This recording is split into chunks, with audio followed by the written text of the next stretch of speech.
ಕಾಡು ನೋಡ ಹೋದೆ, ಕವಿತೆಯೊಡನೆ ಬಂದೆ, ಕವಿತೆಯೊಳಗೆ ಹೋಗಿ ರಾಗದೊಡನೆ ಬಂದೆ.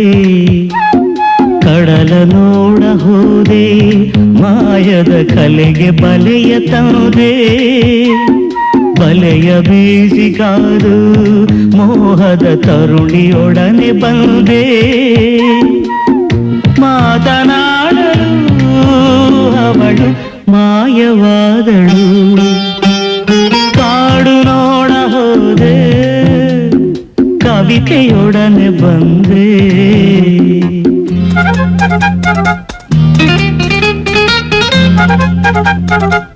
Thank you.